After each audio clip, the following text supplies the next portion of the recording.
Welcome to Accelerate My Practice. So glad you could join me today. Today I have a special guest joining me all the way from Canada.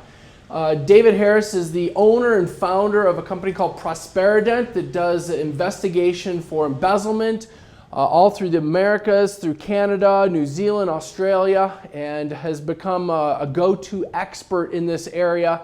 And I wanted to bring him on today for an interview because not only is his experience robust, but he actually had the opportunity to interview somebody who had been busted.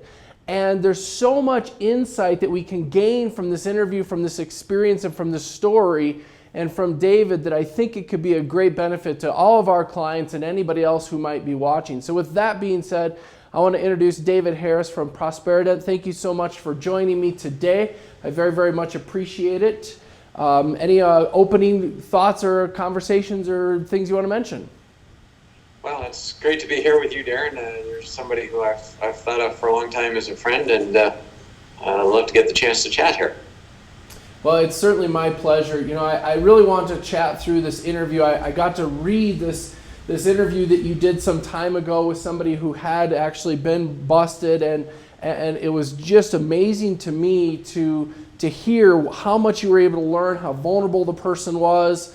And really, I want to kind of just pass the stage to you and let you kind of share that story and that experience with everybody. Absolutely. Normally, when I get to talk to an embezzler somewhere, it's in a very controlled situation. You know, it's in a courtroom. It's somewhere where the interaction that you get to have is a bit stifled. So this was a great chance. This woman is what I would call a serial embezzler. So she's been arrested a number of times for embezzlement. She's worked in at least 13 or 14 different dental offices and probably has embezzled from a good number of them. She served 2 years in jail for embezzlement. Actually, her sentence was 2 years. She was let out after part of that time. One of her release conditions was that she not work in a dental office. And she couldn't help herself. She went back to work in an office again, got arrested, and had to serve the rest of her sentence. So she's been in prison. She's gone through the gamut of the legal process. Anyway, one day about 6 months ago, pretty much out of the blue, she called me.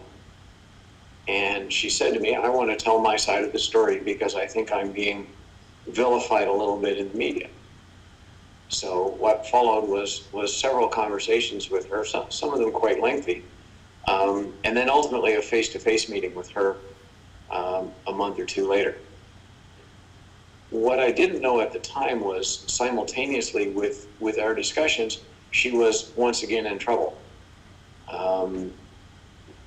both for something related to dentistry and something not. She was arrested again. I've lost touch with her now, and I suspect that the legal system has this lady firmly in its grip right now, and she hasn't called me in a while, which is a bit unusual because for a time she was calling me every week or two.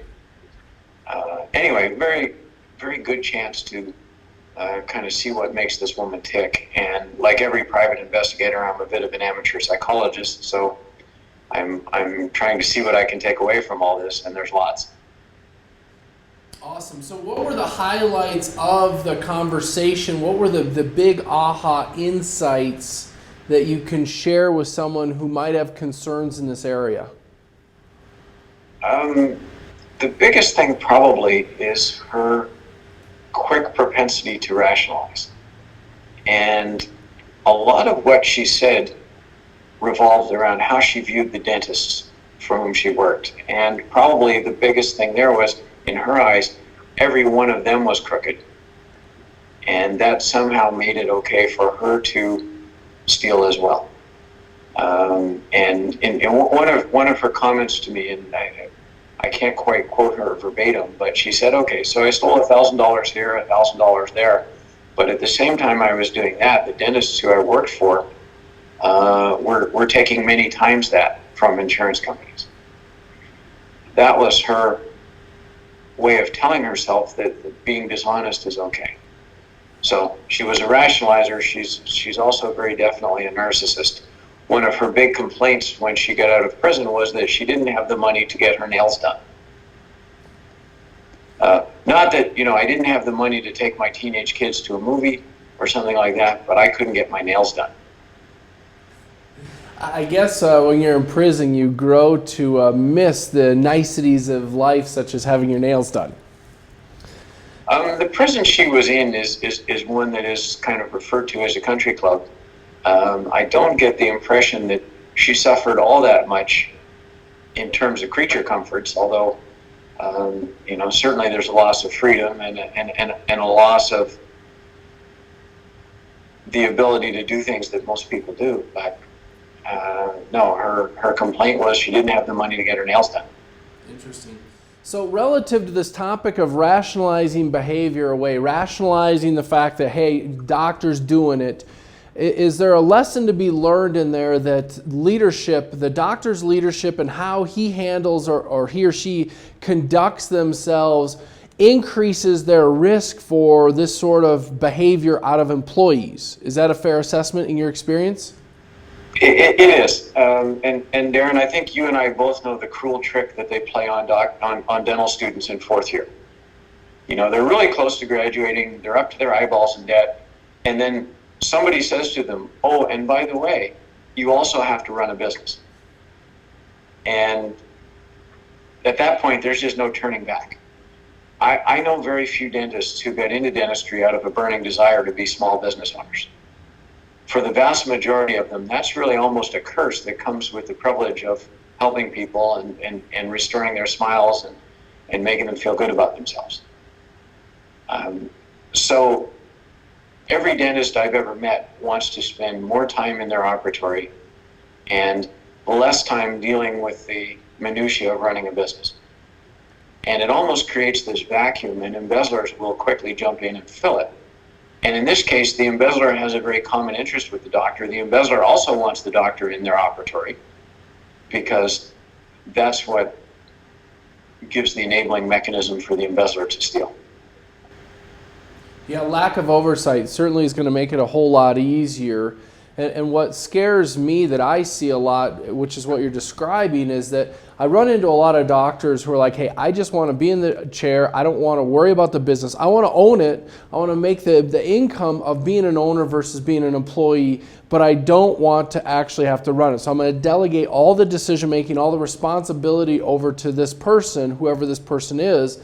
And this person may be brilliant, or this person could be someone that they found who was willing to work for $10 an hour and was the only person who was willing to work for $10 an hour. I mean, there's so many dynamics that go into this. And so then they release the responsibility of $1 million business to someone who might not be qualified, might not want the responsibility, and might not have the know-how. And of course, there are always the opposite of the people who do know-how, who are great people. And I want to make sure that we don't start beating up employees in dental offices, which I know we've discussed at great length before. But there are times where people are thrust into this without any choice or say, and then become frustrated or have life circumstance. I know what I've heard from you is that life circumstance often is what perpetuates or starts this behavior. My husband lost a job. I can't afford to pay my bills. I'm going to borrow this. But when I don't get caught borrowing it, suddenly it becomes a habit. Is that sort of what you have seen in your experience as to how these things originate? Absolutely. And you hit on a few important points there. And the first one is the difference between delegation and abdication. It's fine to delegate, but I think a lot of doctors view delegation as the process of completely removing themselves from responsibility, as opposed to giving parts of it away and maintaining oversight. And that's a difficult balance, and I think one that not everybody finds intuitive. The other thing is you mentioned people in difficult financial circumstances, and certainly some people in that situation do resort to stealing as the way of solving the problem. I do want to echo a comment that you made. The overwhelming majority of dental office employees are very honest people, and it's a very small number who give their bosses and their coworkers a tremendous amount of grief. Financial desperation is one cause of embezzlement. The one that I think is probably a bigger factor is a feeling of underappreciation. Most of the embezzlers I see are smart people, had their lives unfolded differently. They might have been dentists or attorneys or something else, and it just didn't work out that way for them. And they tend to view their doctors as being well-intentioned boobs who really only are able to successfully function because of the staff member. And they wait for the doctor to come to them one day and say, "Oh, look, I've been really stupid. I haven't realized your true value to this practice, and I'm going to double your salary and make you a 20% partner." They wait for that to happen, and they wait, and they wait, and eventually they realize that it's not going to happen, and what they have to look forward to for the rest of their career is a kind of cost of living rate increase in salary each year. And once that reality sinks in, that's when they start stealing. So they're probably numerically the bigger cohort and certainly more dangerous than the people who are stealing because their husband lost the job and they're about to lose their house. interesting. Glad appreciate you making that distinction there, because I can see where resentment, sadly, a lot of my audience knows my story, and one where I've had marital challenges in the past, and how I've used that as a story and a metaphor for overcoming adversity in life.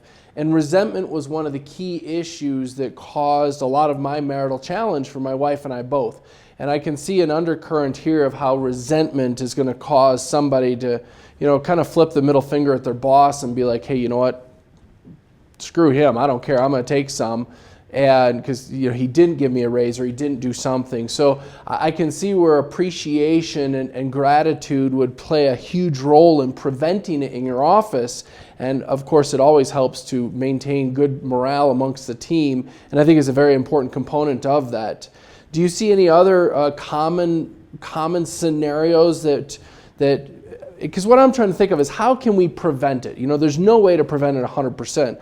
But what are some of the highlights that we can do as business owners to prevent it? One I see is that you said is maintain good oversight. Secondly is appreciation of your team.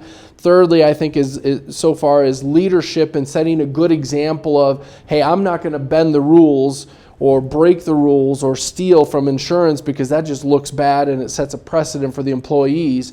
What other things do you see outside of those 3 or 4 items? The one piece of knowledge that I wish that every dentist had was this. There are a lot of ways to steal. I mean, we've seen hundreds of different manifestations. And we're not done yet. I mean, we keep running into new ways of stealing. However, the way that people act when they're stealing is the predictable part. There are a lot of behavioral manifestations of embezzlement, and when we look back on situations where we find embezzlement, the behavioral markers were almost always there, and the doctor just didn't spot them. So, give you some examples. Embezzlers don't want to take vacation. They don't want to be away from the office because in a lot of cases, keeping their scheme going requires them to be there. In other words, there's a fair chance of discovery if they're gone. Whereas when they're there and they can control the flow of communication and they can respond to patient inquiries in a way that stops the patients from escalating whatever concern they have to the doctor, things like that. It requires them to be there. So they don't want to take vacation, they're never sick, they come in early, they stay late. Of course, a lot of dentists see this, and they misinterpret this, and they're convinced that this is the most loyal employee they've ever had. And as an embezzler, as soon as I can get you to believe that, the amount of money I can steal goes way up. I was going to say, really sad circumstance that it happens to be that the profile fits the most loyal employee as opposed to just looking like a crazy person who's stealing, because that would make it so much easier to detect. It absolutely would. I mean, if every thief looked like the profile, the mental picture that we all have of criminals, that's usually formed from, watching crime shows on TV. If every thief fit that profile, we wouldn't have a problem because most dentists wouldn't hire these people. These people look and walk and talk like Sunday school teachers. And the other thing, Darren, is I think that for the most part, embezzlers at the time they were hired had no intention of stealing. In other words, that's an idea that came to them later. Sometimes 20 years later. A lot of embezzlers are very long service employees. A few more of the symptoms that people should be aware of. Some of them are a little more subtle, and a good example of that is that a lot of embezzlers will resist the upgrading of the practice management software in the office. So a lot of times an office that we investigate is using a version of the software that's 2 or 3 or 5 versions behind the current one. And the embezzler's thinking here is that they have some routine that's working for them in whatever version of software is in use in the office. And they don't know if whatever they're doing would be blocked if they implement an update. So they tell the doctor, you don't need those expensive updates. What we have is just fine. Sure. And another example to personalize it a little bit is that the biggest threat to an embezzler is a consultant. I mean, they know they can fool their doctor. That's not a big challenge. But when somebody like you comes in the front door, now they're scared. So they will fight very hard to keep you from getting into the office in the first place, or if you get there, to make you ineffective so that the relationship doesn't last very long. Sadly, I have experienced and seen that firsthand, and it's really, really challenging. And I learned it the hard way, where we mandated and implemented your assessment process into our offices, and then we had a couple fairly in the last year or two that refused to do the assessment. And then we get in there, we started to see things that felt funny, looked funny, and at this point, the cardinal mistake I think we made is that we didn't mandate it at the front end. And so the challenge became, now it was an adversarial relationship, and at least in 2 cases that I'm thinking of, we lost that game of chess to people who perhaps were doing unscrupulous things. Maybe they weren't, I don't know for sure, of course, but it certainly looked funny that of the only failures we've had recently were instances where they refused to fill it out. And I think it's because the doctor didn't want to face the fact that they probably knew it was going on, and now we're asking tough questions. So it was really weird to see a doctor who was enabling the behavior, or at least potentially enabling the behavior, as opposed to facing it, not knowing how much economic damage was potentially being done. I ran into a case once where the analogy I'd use is it's kind of like the old joke about where the doctor's spouse's credit card is stolen, but the doctor doesn't report it because whoever stole it is spending less than the spouse used to.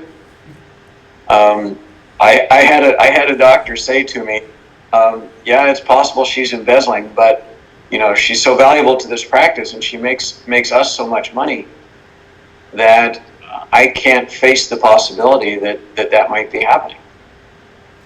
Yeah, really, really sad to see stuff like that take place. And like I said, I have seen that. So, what, relative to some of these examples you've used, what other lessons came out of this interview where you were actually able to sit down with someone who's been convicted multiple times? What other ahas did you walk away with? This person, as I say, looked to me to be a raving narcissist with a lot of sociopathic tendencies, and that was fairly obvious to me even in the brief period of time I spent with her. I guess what astounds me is that she could somehow manage to fool 13 doctors into thinking that she was the answer to their prayers. And what this woman was good at more than anything else was getting hired. When we talk about preventing embezzlement, I'm pretty convinced in general that when somebody who works for a dentist for a long time, knows them really well, knows how they think and what they look at and what they don't, when that person gets it in their head that they're going to embezzle, they're going to succeed. And really the only question is, for how long? Will they get caught after 3 months, or will they be able to string it out, as we see in some cases, for 5 years? On the other hand, where you do have a crystal clear opportunity to prevent embezzlement is when you make hiring decisions. And I find most doctors are really deficient there. And this woman really proved that, because she got hired over and over again immediately after getting fired somewhere else. So it's not hard to realize that there was some deficiency in the screening process. It wasn't the case here, but it astounds me that I could not get an $11 an hour job working for UPS without passing a drug test. But yet the vast majority of employees in dental offices have never been through that. And yet they have access to a whole lot of confidential information, and in most cases, the means to obtain narcotics through prescription pads and stuff. Does it make any sense that we hire without a drug test, a credit history, and a much more rigorous discussion with former employers than often is what happens? If I want to avoid scrutiny as an applicant with a checkered past, and I'm applying at a dental office, all I have to do is say to the doctor, my current employer doesn't know I'm leaving, so please don't contact her. And obviously in some cases that's true. In other cases, the applicant was fired 3 weeks ago and just doesn't want you to know that, because obviously if you speak to that former employer, you're going to find out that what they're telling you isn't true. Dentists tend to be trusting souls. They're used to dealing with other people in a very altruistic way, and in a clinical sense, that's a huge asset. In a business sense, unfortunately, it's a handicap. So have you seen a pattern of the people who have been the perpetrators do they always have terrible credit? Like, would a credit check, I mean, nothing's an absolute, of course, but would a credit check give you a highly likely, predictable indicator of, not that this person is, because they might have bad credit in lieu of it, but do you see the perpetrators almost always have poor credit, or do they have good credit, or is it all over the map?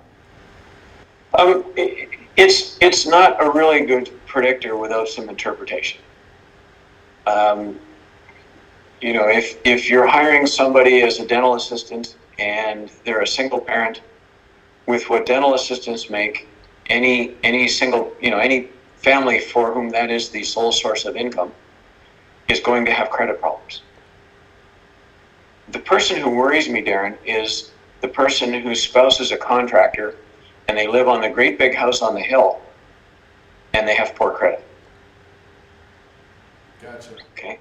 In other words, we can't take any screening test and apply it blindly. It requires interpretation and thought, and to ask the question, really, what does this mean?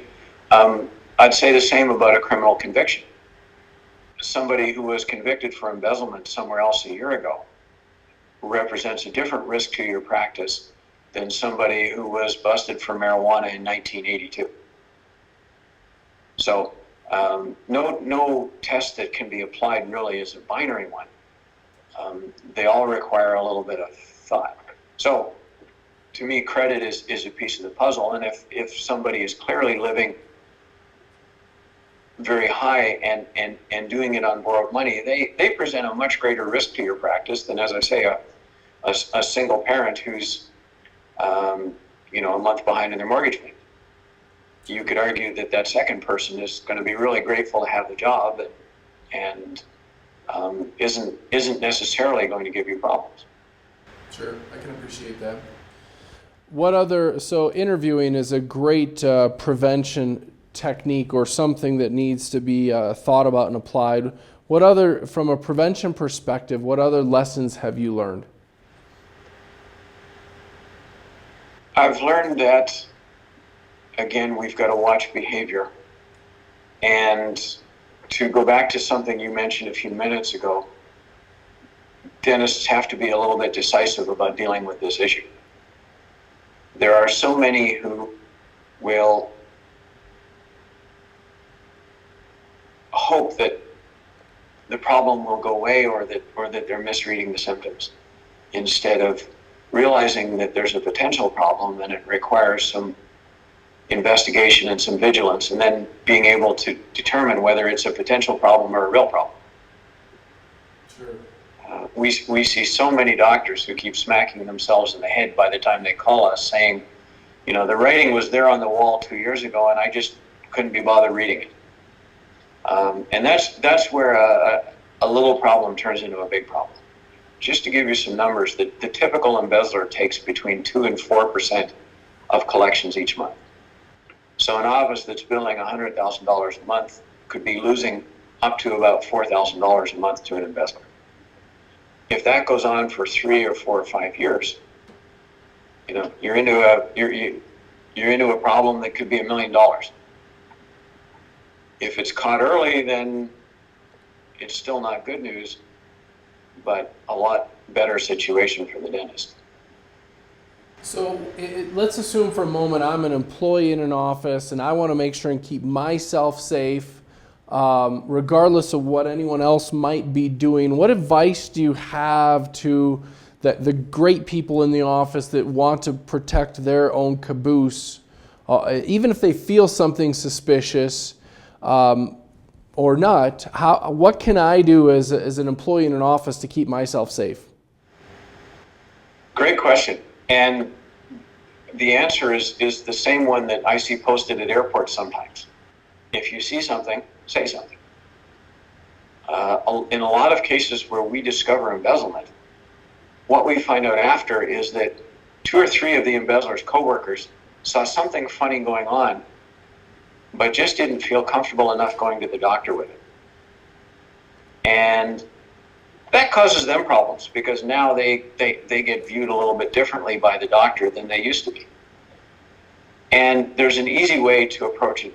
Your boss, if you have embezzlement concerns, you say to them, "Doctor, I've seen something that concerns me, and I hope it's nothing. I hope I'm wrong about this, but I'm worried that it might not be nothing. And I thought you should know." So you can instantly distance yourself a little bit from the conversation by saying, you know, I really hope I'm misinterpreting this, but I'm just worried that I'm not. Sure. Super fair advice. Do you also find that good protocol, like in the banking world, log in, log off per user, is that sort of protocol helpful to protect the innocent?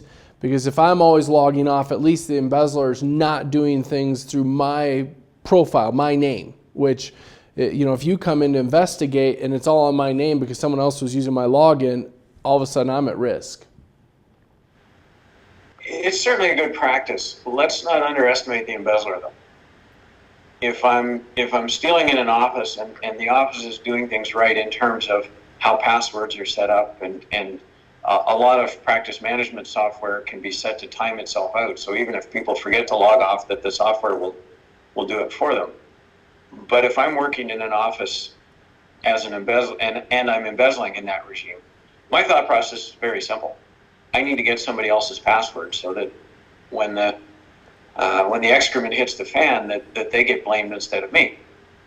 So I will shoulder search somebody. I will install keylogger software. I'll find somebody else's password somehow, and I'll use that password. So I would never say that following sound business practice is a bad idea, but our expectation should be that embezzlers will work to overcome whatever little speed bumps we put on the embezzlement highway.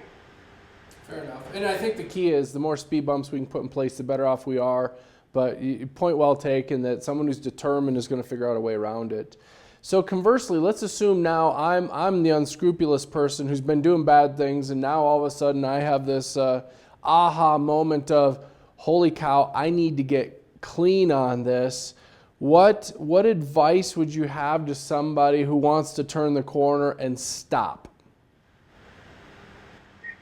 Well, my first advice would be turn the corner and stop. My second advice would be go to the doctor and say, I've done something horribly wrong. I understand that you won't allow me to work here anymore. But I wanted to come clean and explain to you that I was in a very difficult situation in my life and I made some bad choices. And most dentists I've met have a pretty big altruistic streak, and they will respond better to that than if they find the problem. So, come clean. It might be a good time to go speak with an attorney and get some advice, but invariably somebody's going to get a better treatment from the doctor if they confess and walk out quietly than if they get discovered. I had a client of mine in Texas who, I don't know if the person came clean or if the doctor found it out, but the person said they quit and the doctor said, no, you don't. You're going to stay here employed till you pay this off. And helped, I guess reform would be the best word, this person. And the person cleaned their life up. They lost a lot of weight. They really truly turned their life around and did amazing things, all by the grace of the doctor, which to me was an incredible story, because hearing it, I'm thinking to myself, I don't know if I could do that. And so it gave me a great deal of respect for this particular doctor, because he's obviously a very amazing person. And this was probably 4 or 5 years post-discovery, and the person's still employed there. I mean, being watched like a hawk, but still employed there. And I think by that point, it paid off a huge chunk of the past debt, if maybe not all of it. So I want to leave a bit of hope that if you are someone who's been doing something unscrupulous, there is the possibility of a happy ending, if you will. But certainly the longer you let it go, the bigger the penalties get, and it's going to compound. And I realize that, much like dealing with my little kids, they never want to come clean when they've done something wrong. They never want to get busted in a lie, but the cover-up is always far worse than the actual crime, often, at least the way it feels to the person. And so I think your advice is salient, that if you come clean on your own, it's going to be received far better than if you were to get caught. Any other insights you want to share, or ahas, awesome thoughts, something that we can pass along? Obviously, your website's been rolling along the bottom periodically for people to contact you if they have questions, and so they can find you. Anything else that you want to share with people before we wrap this up? Yes, I see a lot of literature, a lot of articles written with the theme of 10 things you can do to prevent embezzlement in your practice. And as soon as I see that word prevent, my eyebrows go up. I think a lot of people, a lot of dentists and a number of those people who advise dentists really have an overly simplistic model of how embezzlement works. If I'm working for a doctor and I've decided that stealing from him or her is the right thing for me to do, and I'm pushed by some pretty powerful forces, and they might be need or they might be greed, but I've decided that's what I should be doing, I'm going to succeed. I will start by studying the control system in place. In fact, in most cases, if I've worked for the doctor for a long time, I have a pretty good idea of the processes in place, and I will find a way around them. And as I say, we've documented hundreds of different ways to steal. So to assume that if I come up with some way of embezzling, but I find that the doctor thought of it first and blocked it, that I'm simply going to give up,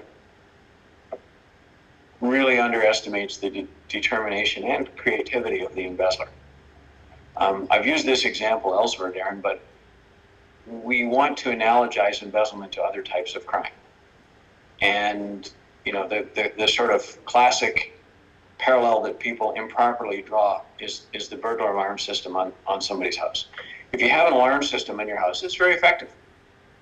But it's not effective because it prevents crime. It's effective because it redirects it to your neighbors. So I get to your front door and I see the alarm sticker. I don't go home and join the church choir. I keep moving down your street until I find a house that's easier to rob than yours. The difference between house burglary and embezzlement is that in a burglary situation, I'm mobile and I can choose my victim. In an embezzlement situation, I can't. In other words, no thief I've ever met is going to say, well, I'd like to steal from the doctor that I work for, but it's just too hard. So I'm going to quit that job and I'll go get hired somewhere else, and I'll invest the couple of years it takes me to get comfortable with the systems to the point where I can embezzle there. There's just a level of patience there that embezzlers don't have. So you and I are stuck with each other, and if I steal, it's going to be from you. And if you block my first 8 or 10 options, I won't give up. I'll just move to number 10 or 12 or 30 and steal from you. So the concept that we can prevent this is fallacious. What we can do is we can detect it quickly. And that's where I think there's room for improvement in terms of how a lot of doctors approach the problem. You know, one last thing that I think is really important for us to address is I'm a business owner, I'm a doctor, I have the feeling that this might be going on. I maybe do a consult with someone like yourself, and we come to the conclusion that it's likely going on, and now I think I'm going to investigate it myself. And I see that as a very challenging space and perhaps a very dangerous space, and I'm going to bet money you have stories in this area that you can share, warning signs about why a professional should do this versus not. We put a picture up on social media recently, a picture of Leonardo DiCaprio saying, if you think hiring a professional is expensive, wait until you hire an amateur. And, a doctor, as brilliant as they can be about dentistry, does not make them a great investigator. What advice do you have relative to self-investigation? Again, I'm certain you've got stories.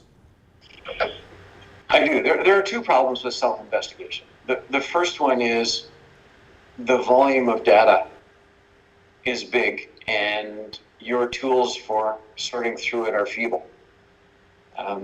If you take, Darren, a fairly basic dental practice, like one dentist, one hygienist, and you looked at the audit log for a year, it's probably between 2,000 and 3,000 pages.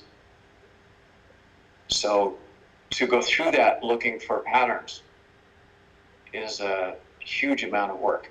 Something people don't necessarily think about is that practice management software is really a front end for a database. So behind every practice management software installed in an office is a database, but you don't really see it in a direct sense. What you have is this front end to access it, and the front end reflects whatever decisions the designers made. So if you're looking for certain types of transactions through that front end, it's very difficult. Our approach is a little bit different, and we tend to access the database in a different way. So we get a different window into it than what the designers of your software decided you needed. And for our purpose, that's much more useful. But the doctor doesn't have that. In a lot of cases, they're working through software that they're not terribly familiar with anyway, and having to deal with, as I say, whatever limitations the designers put in. The second issue for the do-it-yourself investigation is that there's a high risk that you're going to tip off the suspect to the fact that they're under suspicion. It's very difficult for most doctors to do an investigation stealthily, whereas it's really a cornerstone of what we do. So if you tip the suspect off, and I guess there are two possible scenarios. One is that they're not stealing from you, and in that case, you've taken what is probably a good employee and you've alienated them to the point where I'm not sure the working relationship could ever be rebuilt. On the other hand, if you're right, if somebody's stealing and they think they're about to get caught, the lengths to which they will go to avoid going to jail are pretty high. And I can give you a great example of this. About 8 years ago, I got a call from a doctor, and he had some embezzlement concerns about his office. And we talked for about 15 or 20 minutes, and at the end of that conversation, he said to me, well, I think I can save some money if I look into this myself. So he did. And the next thing he did was he tipped off the suspect to the fact that she was a suspect. And her response was to come back that night and burn down his office. And his comment to me afterwards was, well, that was a little bit of a false economy.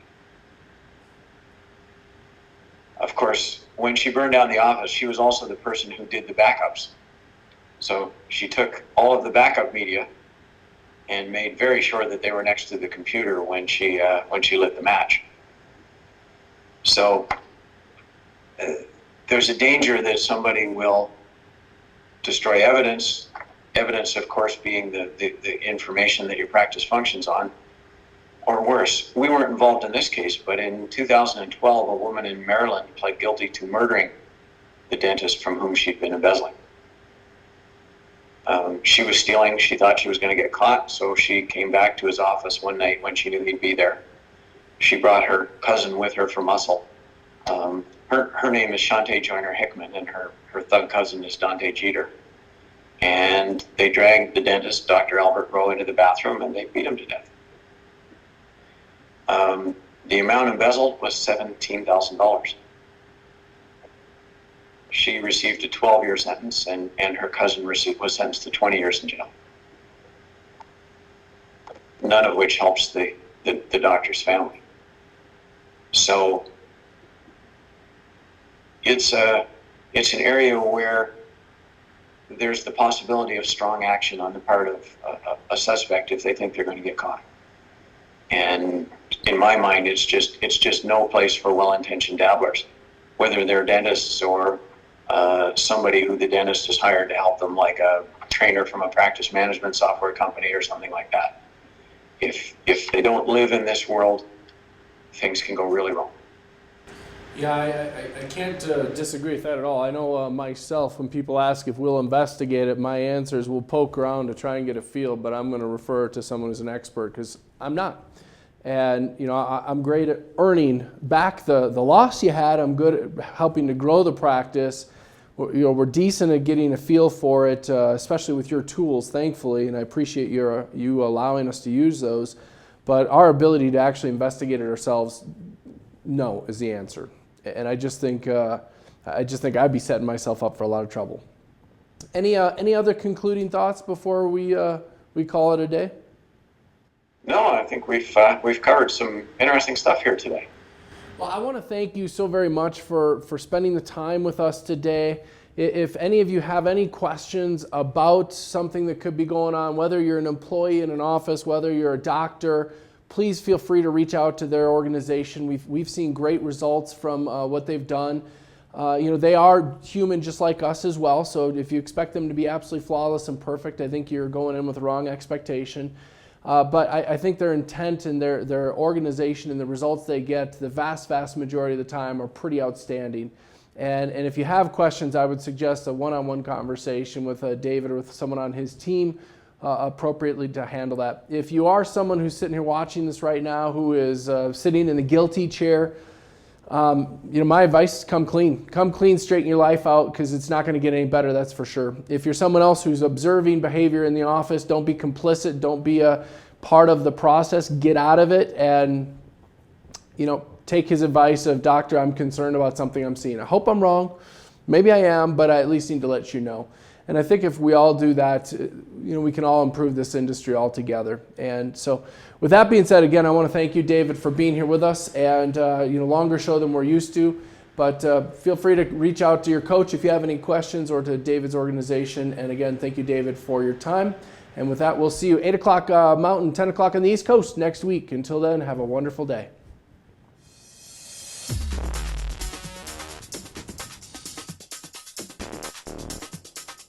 What if you could have the practice of your dreams?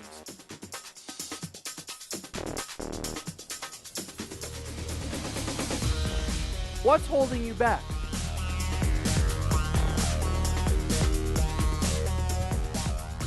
Imagine a life where you have everything you ever wanted.